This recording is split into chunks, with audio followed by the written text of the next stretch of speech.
भगवान का दूसरा रूप कहे जाने वाले डॉक्टर लगातार हो रहे कलंकित। एक पिता की दर्द भरी गाथा में। जय सालासर मित्रों, आप देख रहे हैं सालासर न्यूज़ और मैं हूं आपका अपना विनय कुमार। जब व्यक्ति बीमार होता है तो अस्पताल में जाता है, यह भरोसा और उम्मीद रखते हुए कि नीचे बैठा डॉक्टर रूपी भगवान उसके दर्द को समझेगा और उसका इलाज करेगा। इसलिए भगवान के बाद अगर दिल से किसी को ऊपर कोई भरोसा करता है तो वह है डॉक्टर। लेकिन वापी वलसाड़ में लगातार एक के बाद एक अस्पताल से इस तरह की खबर सामने दिल को, दिमाग को, मस्तिष्क को झकझोर कर रख देती है कि अब कौन, अब कहाँ जाएं, किस पर भरोसा करें। किसी अस्पताल में अबॉर्शन के नाम पर पैसा लेकर ऑपरेशन ना करना या फिर दिखावा ऑपरेशन कर देना और दवा लगातार देते रहना। दूसरी तरफ एक मरीज को एडमिट रखना और ये आश्वासन देना कि अब वो ठीक है, 2-4 दिन में सही हो जाएगा, 2 दिन बाद आप उसको घर पर लेकर जाइए। लेकिन 10-15 दिन निकल जाता है और उस व्यक्ति की मौत हो जाती है। ऐसे न जाने कितने मामले लगातार वापी वलसाड़ के अस्पतालों से आते जा रहे हैं और यह बार बार चिल्ला कर चीख कर यह बता रहे हैं कि अब यहाँ पर डॉक्टर नहीं, धंधा करने वाले व्यापारी बैठ चुके हैं। कुछ ऐसा ही मामला फिर एक बार एक चर्चित हॉस्पिटल 21st सेंचुरी का एक बार फिर सामने आया है। सुनिए बिलखते पिता की दर्द भरी जुबानी। वर्तमान में मैं सिलवासा में रहता हूं। आज से 2 बरस पहले मेरा बच्चा का तबीयत खराब हुआ। मैं उसको लेकर सिलवासा के सरकारी हॉस्पिटल कॉटेज में भर्ती कराया। उसे बच्चे का इलाज हुआ।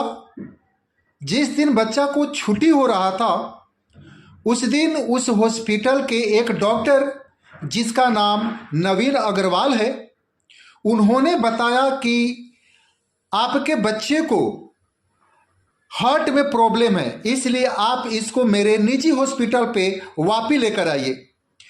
उनका निजी हॉस्पिटल वापी में 21st सेंचुरी के नाम से उन्होंने बनाया है। मैं लेकर बच्चा को गया तो उन्होंने चेक किया और बताया कि आपके बच्चे को हार्ट में ज़्यादा प्रॉब्लम है, इसका ऑपरेशन करना पड़ेगा। हम पति पत्नी घबरा गए कि भाई ऐसा कैसे हम लोग कर सकते हैं। तो उन्होंने बताया कि पूछा कि आपके पास आयुष्मान कार्ड है। मैं बोला कि हाँ सर, मेरे पास आयुष्मान कार्ड है। तो बोले कि कोई टेंशन नहीं, आपके आयुष्मान कार्ड से आपके बच्चे का इलाज हो जाएगा। हम उस दिन वहां से अपने घर पे आ गए, सिलवासा आ गए। उस दिन से लगातार मेरे घर पे रोज दिन में 1 बार या 2 बार या 1 दिन बीच करके या 2 दिन 21st सेंचुरी उनके निजी हॉस्पिटल से फोन आते थे कि आप लोग अपने बच्चा को लेकर आइए, आपके पास आयुष्मान कार्ड है, आपका 1 रुपया खर्चा नहीं होगा, आप परेशान मत होइए, आपके बच्चे का इलाज हम लोग कर देंगे, आप आइए। खैर, उनकी बातों में आकर एक दिन मेरी मैडम बच्चा को लेकर हॉस्पिटल पहुंची। जब बच्चा एडमिट हुआ तो उन लोगों ने कहा कि आप हमें कुछ और नगद दीजिए। नवीन अग्रवाल अपने चेंबर में हम पति पत्नी को बुलाए और बोले कि आप हमको नगद, आयुष्मान कार्ड में जो पैसा कटेगा वो तो अलग कटेगा, उसके ऊपर नगद में आप हमको 1 लाख रुपया दीजिए। क्योंकि आयुष्मान कार्ड में जो फैसिलिटी है वो अच्छा नहीं है, उसमें अच्छा नहीं है। आप अगर हमको नगद 1 लाख और देंगे तो मैं आपके बच्चे का इलाज और अच्छा करूंगा और इसको जिंदगी भर कोई प्रॉब्लम नहीं होगी। हम पुत्र मोह ऐसा होता है भाई। अब हम कमाने खाने वाले आदमी, किसी तरह हम लोगों ने पैसे की व्यवस्था की और उनको पैसा दे दिया। उन्होंने वो डॉक्टर, वो सर्जन नहीं थे, वो सूरत से एक मलकेश करके डॉक्टर को हायर किए और वो डॉक्टर आकर हमारे बच्चे का ऑपरेशन किया। ऑपरेशन में जितने भी दवा बीरो, जितने भी खर्चे हुए वो सब हमने बियर किया। ब्लड लोग मंगाए, सब कुछ लाए। खैर, मलकेश डॉक्टर ने हमारे बच्चा को 21 दिन का दवा दिया।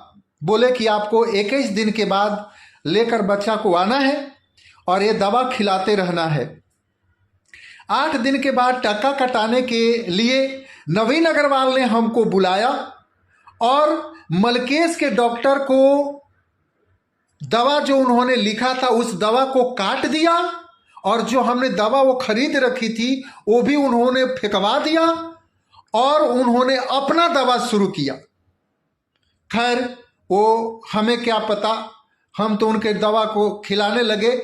15 दिन भाई साहब नहीं हुआ कि बच्चा फिर बीमार हो गया। फिर हम कॉटेज में ले जाकर सिविल हॉस्पिटल जो कॉटेज में ये सिलवासा है वहाँ पर हमने उसको फिर भर्ती कराया। तो वहाँ के डॉक्टर ने बताया कि अब इसे बचाया नहीं जा सकता है। क्या बात है भाई? वहाँ आईसीयू का डॉक्टर डिक्लेयर किया कि ही कांट बी सेव्ड, ये बचाया नहीं जा सकता है।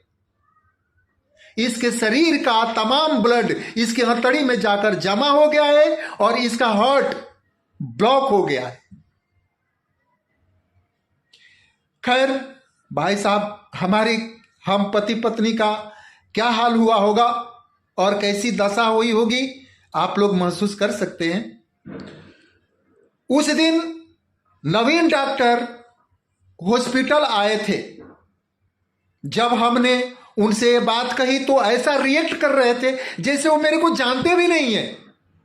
मैं उनके पीछे कुत्ते की तरह दौड़ रहा हूं, वो मेरे को रिस्पॉन्स भी नहीं दे रहे थे। जब वो आईसीयू में घुसे, मैं उनके साथ जो है जाना चाहा कि और बच्चे के हाल बताना चाहा तो सिक्योरिटी ने रोका। और जब सिक्योरिटी से मैं कहा कि मैं डॉक्टर साहब के साथ हूं, सिक्योरिटी ने डॉक्टर से पूछा नवीन से कि ये आपके साथ है, तो वो बंदा बोल रहा है कि ये तो मेरे साथ नहीं है। खैर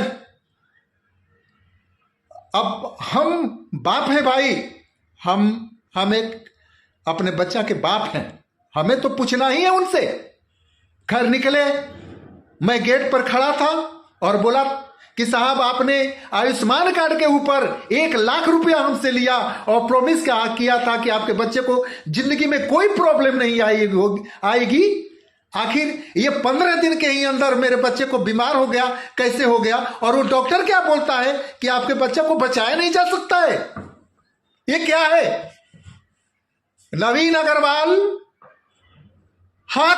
वहां से सीढ़ी से उतरे और सीधा जाकर गाड़ी में बैठे और सीधा वापस भाग गए। जब हमने कॉटेज के जो हेड हैं उनसे मिले तो वो उनको फोन लगाए और बोले कि बच्चा तो बच नहीं सकता है, लेकिन एक उपाय है थिम्बोलोसिस करने में। वो हमको बताए कि देखिए भाई, आपके बच्चा को अब किस्मत ही उसको बचा सकती है। थिम्बोलोसिस करना पड़ेगा, जो हार्ट ब्लॉक हो गया है उसको तोड़ना पड़ेगा और उस क्रम में अगर कोई भी ब्लड का जमा हुआ टुकड़ा उसके मस्तिष्क में जाता है तो कुछ भी नहीं किया जा सकता है। अगर आप इसके लिए तैयार हो तो इलाज कराओ। नवीन अग्रवाल बोले फोन पर कि उस बच्चा को भेजिए और मैं उसको इलाज ऐसे भी करूंगा। खैर भाई साहब, मेरे को पैसे की टेंशन नहीं थी, आप भी महसूस करते होंगे, मेरे को पैसे की टेंशन नहीं थी। अब तो हम लोगों के जमीन निकल रहा था पैर के नीचे से। हम एम्बुलेंस किए और फिर उनके यहाँ लेकर गए। वहां जब गए तो काउंटर पर हम लोगों से उन लोगों ने पैसे लिए, इलाज हुआ। फिर आयुष्मान कार्ड से उन्होंने पैसा लिया, फिर मेरे से नगद पैसा लिया, दवा का फिर मेरे से पैसा लिया, फिर ब्लड खरीदवाया। जितने भी जांच हुई सब कुछ मैंने की अपने पैसे से की। दिवाली था भाई साहब, ये दिवाली नहीं, पिछला दिवाली हम लोग उस बंदे के हॉस्पिटल में काटा था।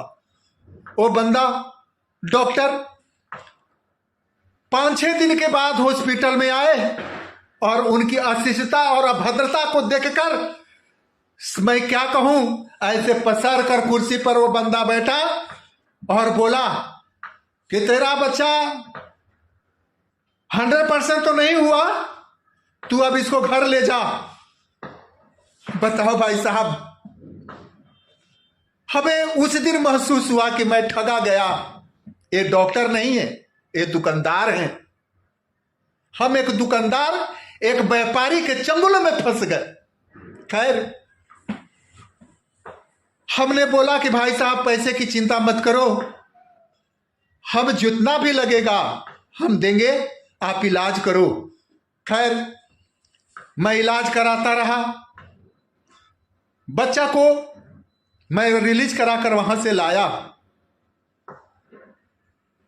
1 महीने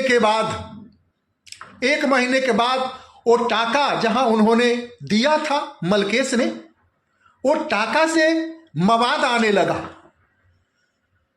हम लोगों ने सोचा कि टाका पक गया है, उसका दवा खिलाना शुरू किए। बच्चा पढ़ता है, स्टूडेंट है, बच्चा को कॉलेज भी जाना होता है।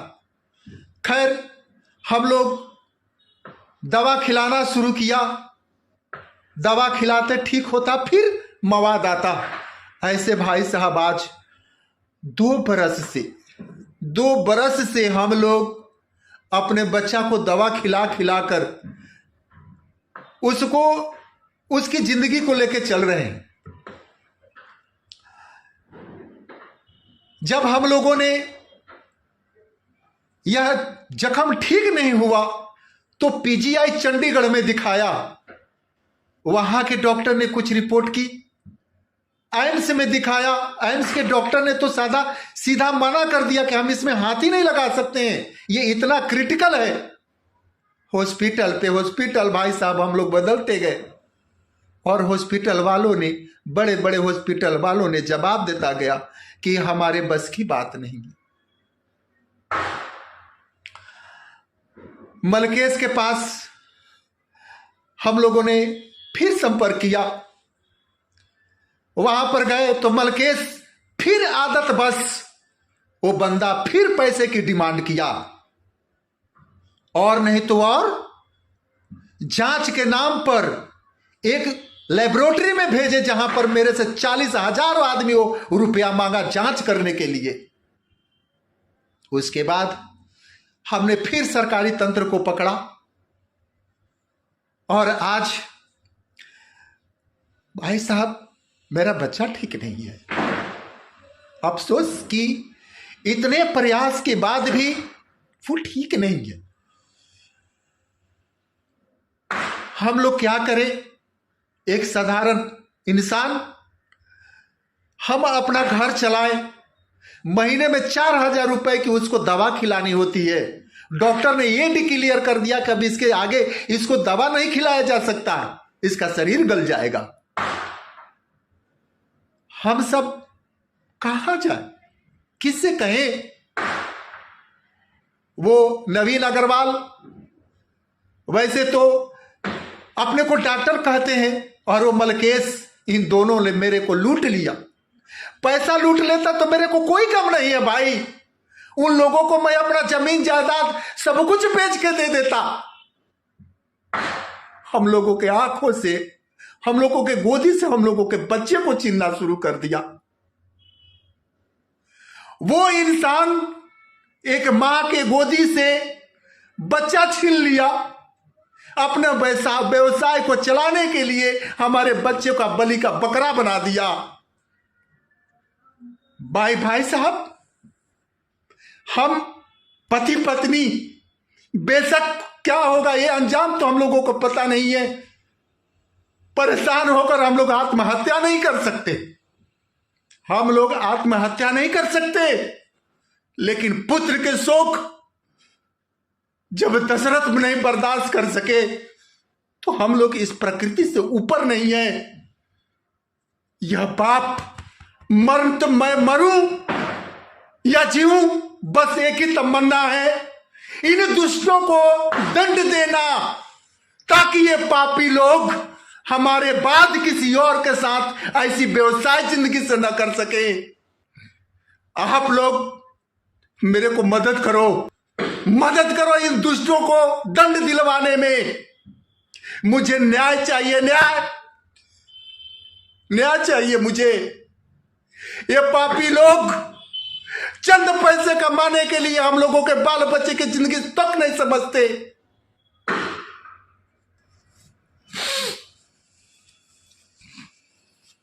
भाई साहब, मैं बाध्य हो गया, क्योंकि अब घुट के मरने से अच्छा है कि कम से कम आप लोगों को बता तो दूं मेरे साथ हुआ क्या।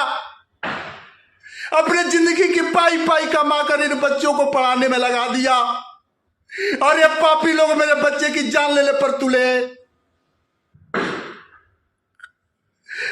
मैं आप लोगों से एक विनती है, अगर भावना बस कोई शब्द मेरे मुंह से गलत निकला हो तो माफ कर देना यार।